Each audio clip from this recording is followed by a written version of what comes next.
mtazamo wako kutoka kuwa wa kidunia au wa kimwili hadi kuwa wa kiroho au wa kimbinguni. Njia ya kwanza, ukitaka mtazamo wako badilike, kama vile Paulo anavyosema, yafikirini yaliyo juu. Ili uanze kubadili mtazamo wako, lazima jambo la kwanza kusoma Biblia kila siku. Kusoma neno kila siku, jambo la kwanza. Jambo la pili, kuomba kila siku. Jambo la tano, usiache kukusanyika na waamini wengine. La kwanza, kusoma neno kila siku. La pili, twende pamoja. La pili, kuomba kila siku.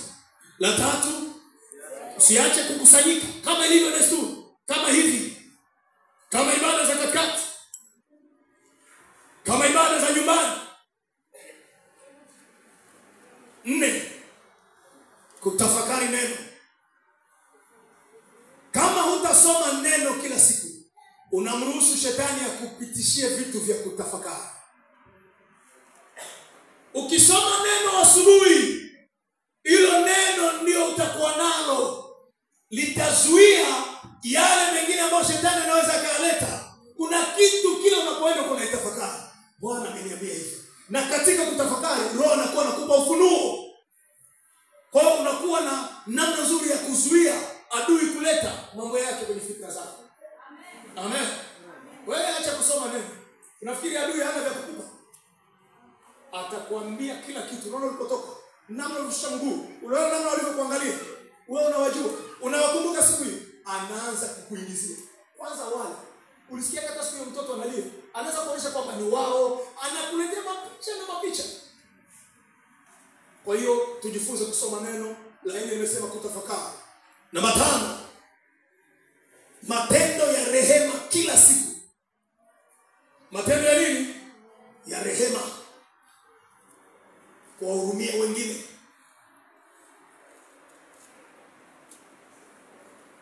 Namba 6, njia ya 6, wahudumie wengine au watumikie wengine. Jifunze kutumikia wengine. Tangu umeingia kwenye kanisa hili, hujawahi hata siku moja kufuta kiti mwingine akakaa. Hujawahi hata siku moja kusema nitasafisha vyoo ili wengine wavitumie vikiwa ni safi. Na kadhalika na kadhalika. Tujifunze kuhudumia wengine. Na kuweza kumletea mwingine maji, karibu. Na kuweza kumpisha mtu mwingine kiti, kaa. Hizo ni njia za kukufanya uondokane na mitazamo ya kidunia na uanze kuwa na mafikira ya mbinguni. Namba 7, anza siku yako kwa mtazamo wa kiroho ili kupata ile tunasema toni ya mbinguni. Anza siku yako kwa nini? Siku yako kwa nini?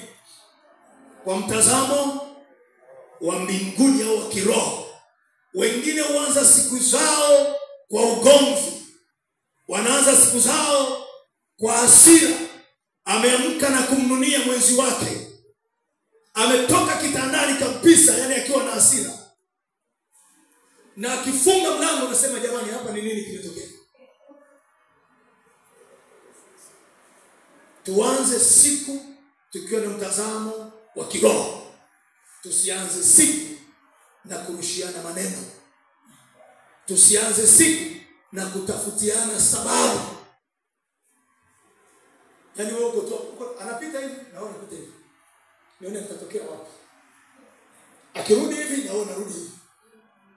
Uko naangalia tu. Enjoy naondoka. Sianze siku yako hivi kwa jina la Yesu. Anza siku yako na mtazamo wa kiroho. Sianze siku yako na mamessage ambayo haina kichwa wala mguu. Anza siku yako na mtazamo wa kiroho. Maana yake nini? Na maombi na kusoma neno, utapata toni ya mbinguni. Sijui toni ni iteje kwa Kiswahili. Okay, nasema toni za Mungu. Toni ni ile kama sauti toni, yani inahitaji toni fulani kama ya bass, unaelewa? Yani unapata kama sauti fulani hivi.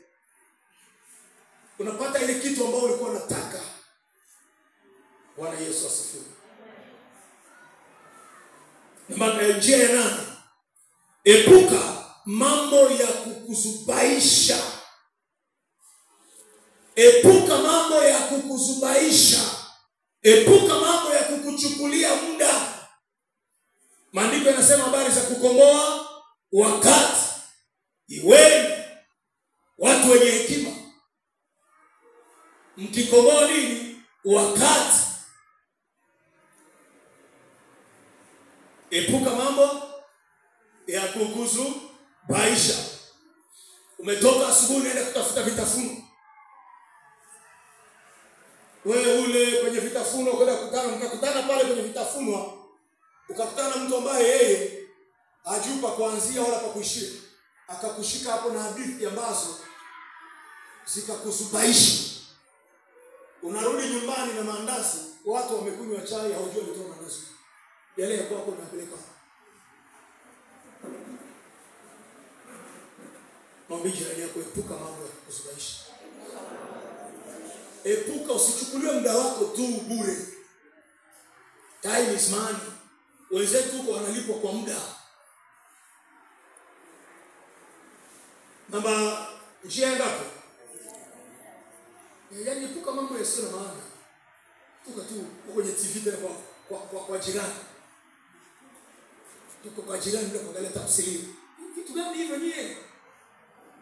Mambo gani hayo? Mwambie jirani, mambo gani hayo? Mambo ya zamani sana.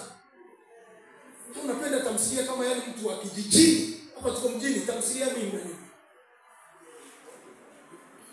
Unazubaishwa.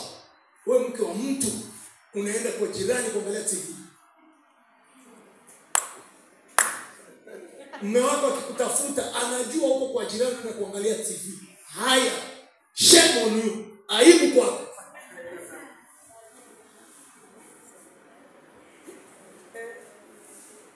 Acha hizo tabia. Nasema acha hizo tabia. Sio nataka historia, si ni hadithi hiyo. Soma vitabu vya hadithi basi. Mwanzo, Kutoka, Walawi, Hesabu, kuna hadithi ziko pale. Mambo ya Nyakati ziko hadithi tu, Samueli kuna hadithi tu, Ezra kuna hadithi tu. Tena hadithi ya Esther ni nzuri sana. Samson utampata hadithi zake nzuri na Delila. Shadrach, Meshach na Abednego. Si hadithi nzuri.